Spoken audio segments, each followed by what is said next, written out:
راہ ایمان. Don't forget to subscribe our channel. نحمده ونصلي على رسوله الكريم أما بعد فأعوذ بالله من الشيطان الرجيم بسم الله الرحمن الرحيم قل يا عبادي الذين أسرفوا على أنفسهم لا تقنطوا من رحمة الله إن الله يغفر الذنوب جميعا إنه هو الغفور الرحيم صدق الله العظيم اللهم صل على سيدنا حبيبنا وشفيعنا مولانا محمد وبارك وسلم اللهم صل على سيدنا مولانا محمد وعلى آل سيدنا مولانا محمد وبارك وسلم اللهم صل على سيدنا مولانا محمد وعلى آل سيدنا مولانا محمد وبارك وسلم.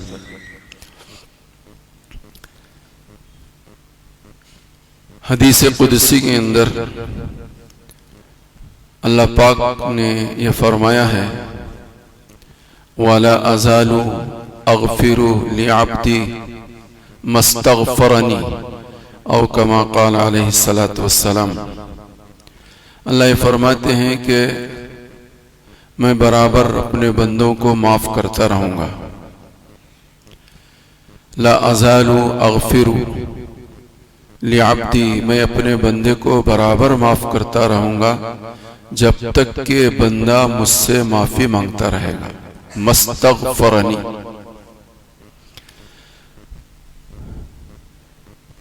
رمضان کا یہ مبارک مہینہ ہے اور قدم قدم پر ہر چھوٹے اور بڑے عمل پر خدا کی طرف سے مغفرت کے وعدے ہیں اور ہم سراپا قصوروار گناہگار خطاکار سیاکار ہیں. رمضان کی ان مبارک ساعتوں کو بہت بہت بہت زیادہ غنیمت سمجھنا چاہیے اور ہر لمحہ ہر آن اس گھڑی اس بات کی کوشش کرنی چاہیے کہ ہم اپنے گناہوں کی معافی اللہ سے طلب کریں. جبکہ اللہ پاک بار بار ایک روایت میں نہیں انیک روایتوں میں اس کا اعلان فرما رہے ہیں. جیسا کہ یہ حدیث قدسی میں نے آپ حضرات کی خدمت میں پیش کیا. در حقیقت رمضان میں اور بہت سارے اعمال خصوصی ہیں. ان میں سب سے اہم عمل جو ہے وہ اللہ سے مانگنے کا ہے. اللہ سے مانگنے کا ہے اور اپنے مانگوں کو پورا کروانا ہے اللہ سے.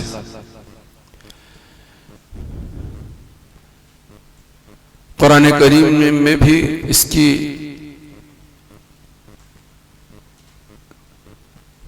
بشارت دی گئی ہے کہ تم مجھ سے مانگو میں تم سے بہت قریب ہوں میں تمہاری مانگ کو پورا کروں گا.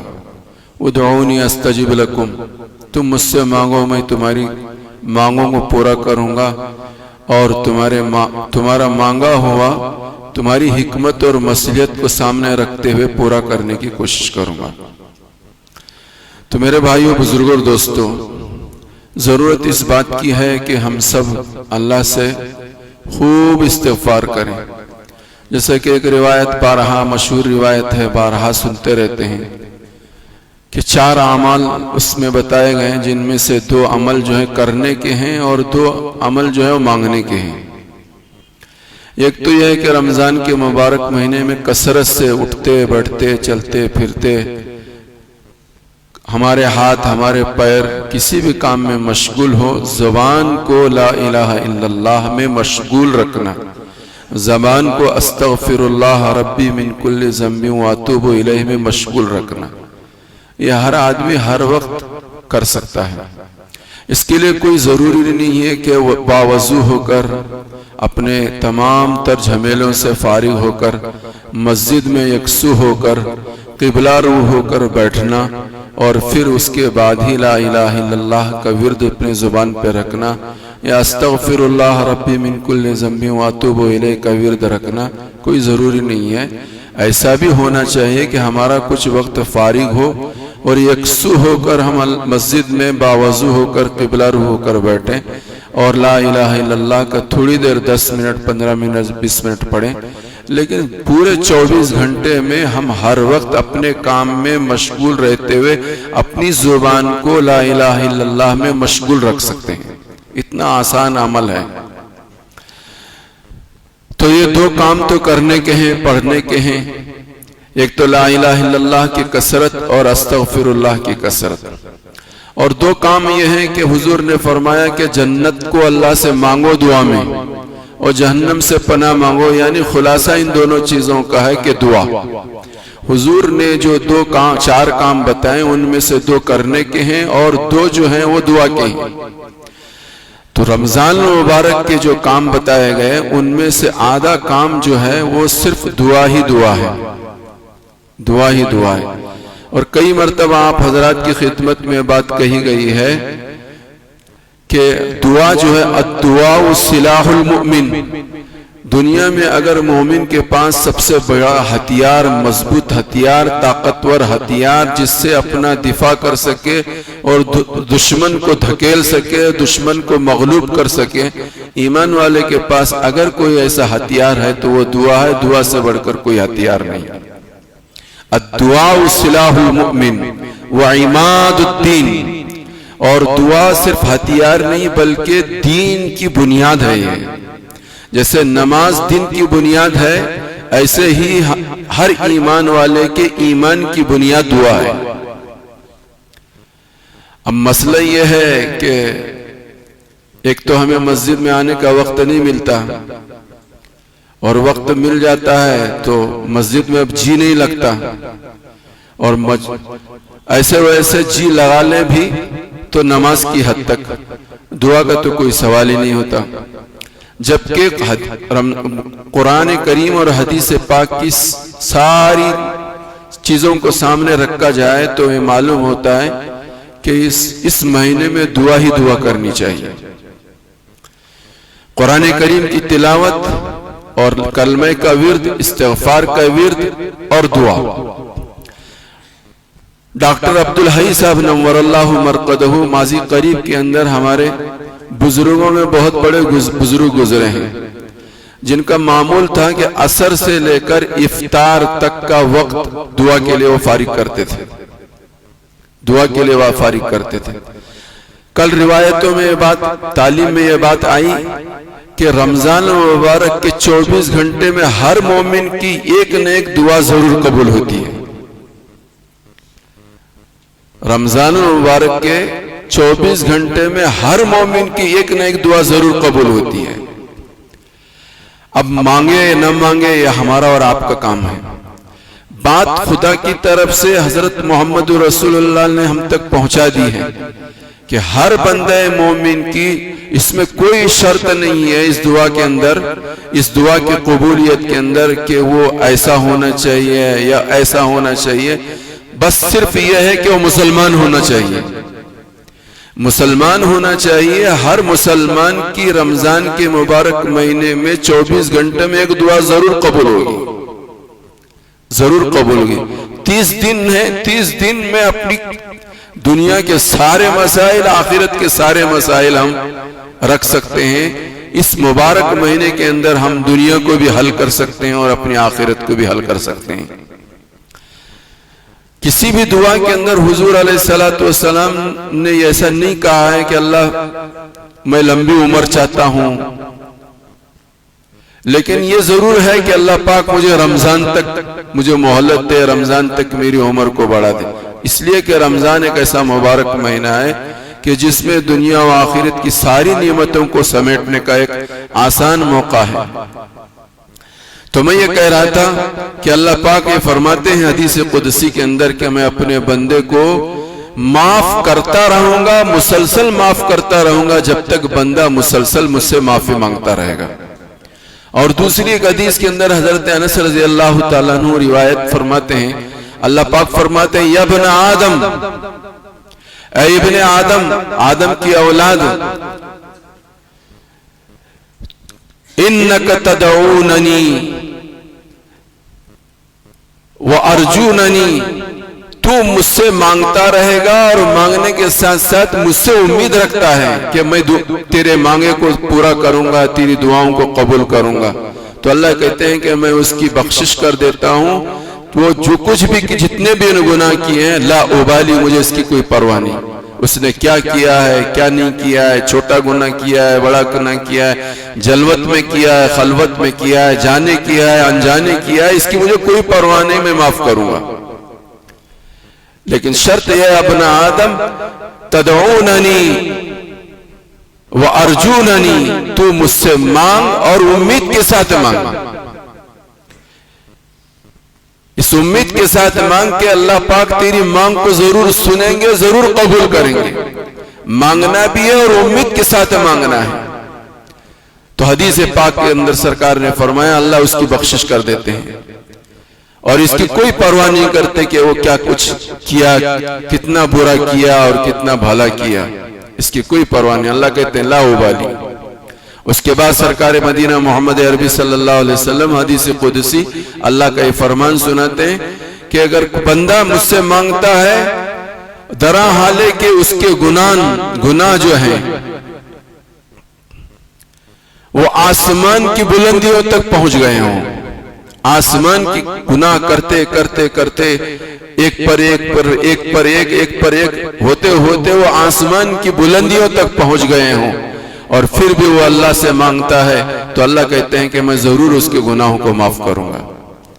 پھر آگے حضور علیہ السلام نے فرمایا کہ بندہ میرے پاس آتا ہے اور امید کے ساتھ آتا ہے اور اس نے خطا گناہ اتنے کیے کہ جتنے کہ زمین کے ذرات ہیں، زمین کے ذرات ہیں، اس زمین کے ذرات کے بقدر اس نے میری نافرمانی کی ہے، لیکن اس نے شرک نہیں کیا ہے، میری ذات میں اور میری صفات میں کسی کو شریک نہیں ٹھہرایا ہے. اس حال میں میرے دربار میں آتا ہے اور مجھ سے میرے سامنے اپنے گناہوں کو رکھ کر وہ مجھ سے معافی مانگتا ہے، تو نہ صرف یہ کہ میں اس کے گناہوں کو معاف کرتا ہوں، حدیث پاک میں حدیث قدسی میں حضور نے فرمایا کہ زمین کے ذرات کے بقدر اللہ اسے مغفرت عطا کرتے ہیں. اللہ کی ایک ذرے کے برابر بھی مغفرت جو ہے وہ میرے اور آپ کی دنیا و آخرت کے بنانے کے لیے کافی ہے. لیکن اللہ یہ کہتے ہیں کہ زمین کے ذرات کے بقدر میں اسے مغفرت عطا کرتا ہوں، جتنے ذرے ہیں اتنی مغفرت. تو میرے بھائیوں بزرگوں دوستو، ضرورت اس بات کی ہے کہ رمضان مبارک کے مبارک مہینے کو ہم غنیمت سمجھیں اور اس کے اندر خوب دعاؤں کا اہتمام کر دیں. ایک تو یہ ہے کہ اپنے آپ کو فارغ کر کے سب چیزوں سے ہٹ کر کٹ کر اللہ سے مانگتے رہیں، اور ساتھ ہی ساتھ چلتے پھرتے جیتے جاگتے ہمیشہ دل میں اللہ سے کچھ نہ کچھ مانگتے رہیں. یہ مانگنے کا مہینہ ہے، جتنا مانگیں گے اللہ اتنا ہم کو دیں گے. اللہ پاک نہ مانگنے سے ناراض ہوتے ہیں، جو جتنا بندہ مانگتا ہے اللہ اس سے خوش ہوتے ہیں. حدیث پاک کے اندر آتا ہے کہ افطار کے وقت کی دعا ضرور قبول ہوتی ہے. حدیث پاک کے اندر آتا ہے کہ جمعہ کے دن ضرور دعا قبول ہوتی ہے. حدیث پاک کے اندر آتا ہے کہ تہجد کے وقت کی دعا ضرور قبول ہوتی ہے. حدیث پاک کے اندر آتا ہے کہ مرغا جب بانگ دیتا ہے اس وقت کی مانگی دعا ضرور اللہ قبول کرتے ہیں. حدیث پاک کے اندر آتا ہے کہ جب اذان ہوتی ہے اس وقت کی مانگی ہوئی دعا ضرور اللہ قبول کرتے ہیں. حدیث پاک کے اندر آتا ہے کہ فرائض کے بعد مانگی ہوئی دعاؤں کو اللہ ضرور قبول کرتے ہیں. بے شمار مواقع اللہ نے دیے ہیں اور اسی لیے دیے ہیں کہ مانگنے والا مانگے اور میں اس کی مانگ کو پورا کروں. تو میرے بھائیوں بزرگوں دوستو، ضرورت اس بات کی ہے کہ رمضان کے مبارک مہینے کو ہم غنیمت سمجھیں. اور علماء نے یہ بات لکھی ہے کہ آدمی 3 دن 4 دن 5 دن آئے اور پھر چھٹی کرے اور 27 کی شب میں آئے، فرمایا کہ رمضان کا اس سے بڑا استہزاء اور مذاق کچھ نہیں ہے. مذاق، یہ رمضان کا مذاق ہے کہ 4-5 دن آدمی اہتمام کے ساتھ مسجد میں آئے، تراویح کا اہتمام کرے اور 4-5 دن کے بعد چھٹی، اور پھر سیدھے 27 رجب میں 27 شب قدر میں آئے اور رمضان ختم ہوتے پھر چھٹی. فرمایا کہ یہ سب سے بڑا مذاق رمضان کا اگر ہے تو یہ ہے. اور یہ مذاق اڑانے والے کوئی رام اور سیتا رام اور کرشن نہیں ہے، میں اور آپ ہیں، میں اور آپ ہیں. تو میرے بھائیو بزرگوں دوستو، اللہ کی بخشش بھی دریا کی طرح سے بہتی ہے اور اللہ کی پکڑ بھی بڑی سخت ہے. اللہ کی پکڑ بھی بڑی سخت ہے. جس اہتمام کے ساتھ ہم نے رمضان کو شروع کیا ہے اسی اہتمام بلکہ اس سے کئی گنا علماء نے یہ بات لکھی ہے رمضان کی ہر آنے والی گھڑی پہلی گھڑی سے زیادہ افضل ہے. رمضان کی ہر آنے والی گھڑی پہلی گھڑی سے زیادہ قدر ہے, قابل رشک ہے, قابل فخر ہے اور قابل کوشش. جتنا آدمی زیادہ کوشش کر رہے پہلا عشرہ ہو, دوسرا عشرہ ہو, آخر کا عشرہ ہو اور آخر کا دن اور آخر کی رات, رمضان کی آخر رات, رمضان کی آخر رات, ساری راتیں ایک طرف, رمضان کی آخر رات ایک طرف. لیکن جو صورتحال ہے وہ مجھے بیان کرنے کی ضرورت نہیں. آپ مجھ سے زیادہ خوب اچھی طرح سے واقف ہیں کہ شروع کی دن جو ہوتے ہیں اور رمضان کے وہ عبادتوں میں کسی نہ کسی درجے میں مشغول ہوتے ہیں. جو رمضان آگے بڑھتا چلا جاتا ہے عید کی تیاریوں میں اور کپڑوں کی خریداری میں اور پتہ نہیں مختلف کاموں میں اور سیر اور سپاٹے میں, بازاروں کی گشت میں وہ ہمارے اوقات جو گزرتے ہیں یہ تو سب جانتے ہیں. جبکہ بار بار سن چکے ہیں کہ بازار جو شیطان کے اڈے ہیں اور مساجد جو ہے وہ فرشتوں کے رہنے کی جگہ ہے, وہ مراکز ہیں, فرشتوں کے مراکز ہیں. لیکن ہمارا رمضان جیسے مبارک مہینے میں بھی مسجد میں بہت مختصر سا وقت گزرنے والا کا بہت مختصر سا وقت گزرتا ہے. بقیہ پورا وقت جو ہے سیر سپاٹے میں, خریداری میں اور بازاروں میں اور گفت و شنید میں ہمارا وقت گزرتا ہے. اور ہمارے بزرگوں کا یہ معمول رہا ہے کہ رمضان کے مبارک مہینے میں ایک لمحے کے لیے بھی کسی قسم کی کوئی گفتگو برداشت نہیں کرتے تھے. یا تو نماز, یا تو دعا, یا قرآن, اسی میں اپنا سارا وقت. اور کچھ بزرگوں کا معمول یہ رہا ہے کہ عشاء کی تراویح کے بعد ایک پیالی چائے پیتے تھے. چائے پینے تک جتنا وقت لگتا تھا اس درمیان میں ملنے جلنے والوں سے کچھ گفتگو کیا کرتے, بس. نہ اس کے بعد کوئی کسی قسم کی کوئی گفتگو, نہ اس سے پہلے کسی قسم کی کوئی گفتگو, صرف قرآن اور قرآن اور قرآن. امام ابو حنیفہ رحمۃ اللہ علیہ کے متعلق منقول ہے کہ دن میں ایک قرآن ختم کرتے تھے, رات میں ایک قرآن ختم کرتے تھے, تراویح میں ایک قرآن ختم کرتے تھے. حضرت جی مولانا انعام الحسن رحمۃ اللہ علیہ, اللہ ان کی قبر کو نور سے بھر دے, ہم نے میں سے بہت سارے لوگوں نے دیکھا ہے امام ابو حنیفہ اور امام شافعی اور وہ صحابی وہ تو ہو سکتا ہے بہت لہیم شہیم ہوں گے, بڑے طاقتور ہوں گے, بڑے مضبوط ہوں گے جسم و جسامت کے اعتبار سے, یہ ہمارے دل و دماغ میں سارے خیالات آتے ہیں. لیکن حضرت جی مولانا انعام الحسن صاحب کو تو ہم میں سے بہت ساروں نے لوگوں نے دیکھا ہے, بہت سارے لوگوں نے دیکھا ہے. وہ ہمارے تمہارے جیسے ہی تھے, ہمارے تمہارے جیسے ہی تھے, لیکن روزانہ دن میں ایک قرآن پڑھتے تھے, رات میں ایک قرآن پڑھتے تھے اور پھر تراویح میں ایک قرآن پڑھتے تھے. مولانا سلیمان جھانجوی رحمۃ اللہ علیہ, اللہ ان کی قبر کو نور سے بھر دے. حضرت شیخ یونس رحمۃ اللہ علیہ, ابھی ان کا انتقال ہوا, ان کے درس میں ایک مرتبہ سہارنپور کے سفر میں, میرے یہاں آنے کے بعد ایک مرتبہ ہم دہلی سفر کیے, ان کے درس میں حاضری کے لیے حاضر ہوئے.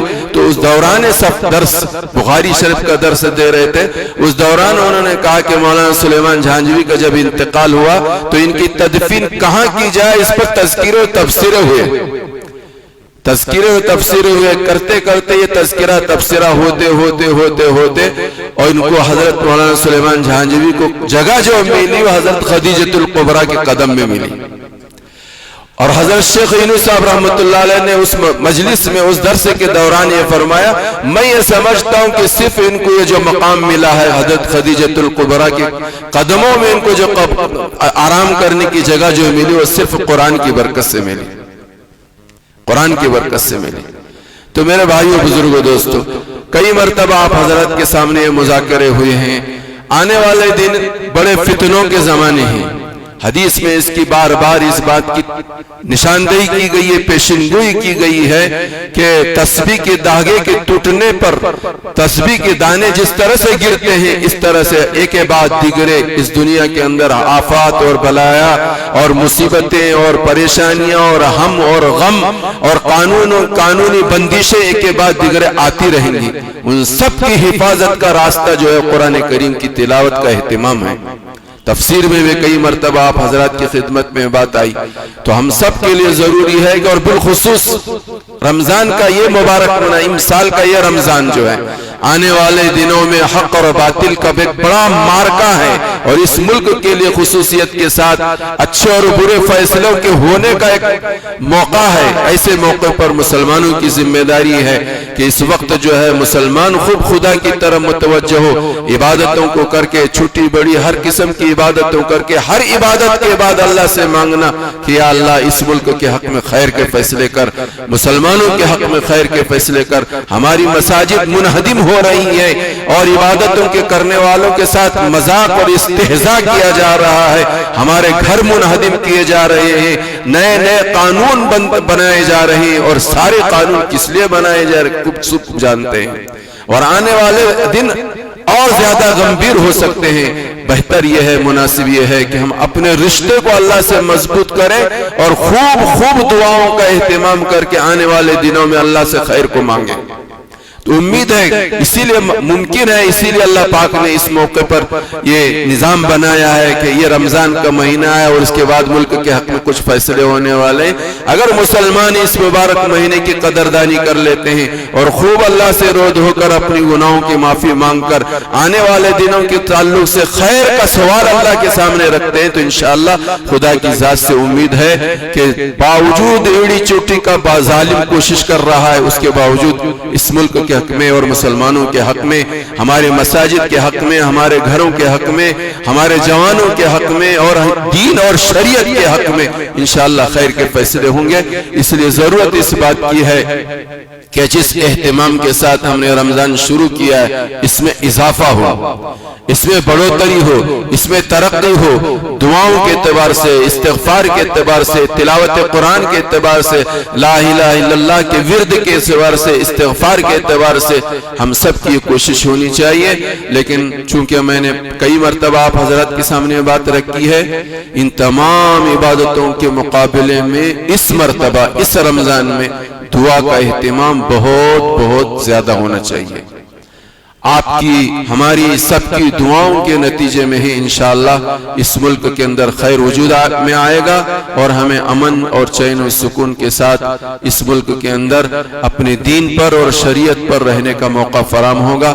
اس لیے آپ تمام حضرات سے گزارش ہے کہ اور رمضانوں کی طرح سے اس رمضان کو رمضان نہ سمجھیں، وہ خوب اہتمام کریں. پھر آخر میں بار مشورے ہو رہے ہیں اور تبادلہ خیال بھی ہو رہا ہے. بار اس بات کی طرف توجہ دلائی جا رہی ہے کہ جتنے اعمال خیر ہم سب کر سکتے ہیں کرتے رہیں، لیکن ایک موقع جو آنے والا ہے اس موقع پر ہم سب کی یہ ذمہ داری ہے کہ 100%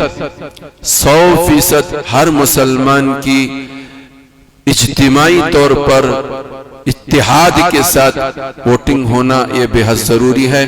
اس زمانے میں ہمیں کسی کے مال پر ہماری نظر ہو، اس سے بڑا جرم، اس سے بڑا مطلب پرست، اس سے بڑا اغراض پرست کوئی مسلمان نہیں ہو سکتا. ہم اپنا خرچ کریں، ہماری نظریں کسی کے مال پر نہ ہو، ہماری نظریں کسی کی جیب پر نہ ہو، بلکہ ہم اپنی طرف سے کچھ خرچ کریں. خرچ کرنے کا موقع ہے تو خرچ کریں، اور 100% ہر مسلمان کی ووٹنگ اتحاد کے ساتھ اور ایک طرفہ ہونے کی ہم سب کو کوشش کرنی چاہیے. اور یہ کوئی کیا کہتے ہیں، الیکشن کے زمانے میں جو ہے کہ الیکشن کی کوئی بات، طرفداری کی بات، یہ جرم ہوتا ہے. لیکن یہ بات کہ 100% ووٹنگ ہو، الیکشن کے دن تک بھی کر سکتے ہیں آپ. 100% ووٹنگ ہو، یہ بات آپ جو ہے الیکشن کے دن تک بھی کر سکتے ہیں.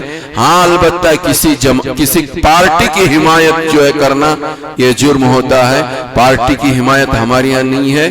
ہم یہ کہہ رہے ہیں کہ مسلمان ایک جٹ ہو کر 100% ووٹنگ کریں, اور ووٹنگ صرف خود نہ کریں, ہم سب کی ذمہ داری ہے کہ ایک ایک فرد کی فکر کرنا, ان کی ووٹنگ ہوئی نہ ہوئی اس کی فکر کرنا, نہیں ہوئی تو اس کو کرانے کی کوشش کرنا. یہ ہم میں سے ہر ایک کی ذمہ داری ہے, اور بالخصوص نوجوانوں کی ذمہ داری. ساتھ ہی ساتھ اس بات کی پہلے قبل از وقت یہ بات کہی جا رہی ہے کہ شور شرابہ نہیں ہونا چاہیے, ہنگامہ نہیں ہونا چاہیے, جیسے ٹیبل لگ گئے یہ لگ گئے, یہ کچھ نہیں ہونا چاہیے. ایسا کوئی منظم نظام ہو خفیہ طور پر صیغہ راز میں رکھتے ہوئے کہ کام پورا ہو, کانوں کان کسی کی خبر نہ ہو. اس انداز سے مجھے اور آپ کو کام کرنے کی ضرورت ہے. اللہ نے اسی کے لئے رمضان کا مبارک مہینہ دیا ہے. ادھر ادھر کہیں جڑنے کی اجازت نہیں ہوگی, لیکن مسجد ہے, مسجد میں ہر مسلمان 100% جڑ سکتے ہیں. آپ کی رہبری اور رہنمائی مسجد والے برابر کرتے رہیں گے. اس رہبری اور رہنمائی کے ساتھ ہم اپنے گھروں میں اور اپنے محلوں میں جائیں گے اور اس کام کو انجام دینے کی کوشش کریں گے.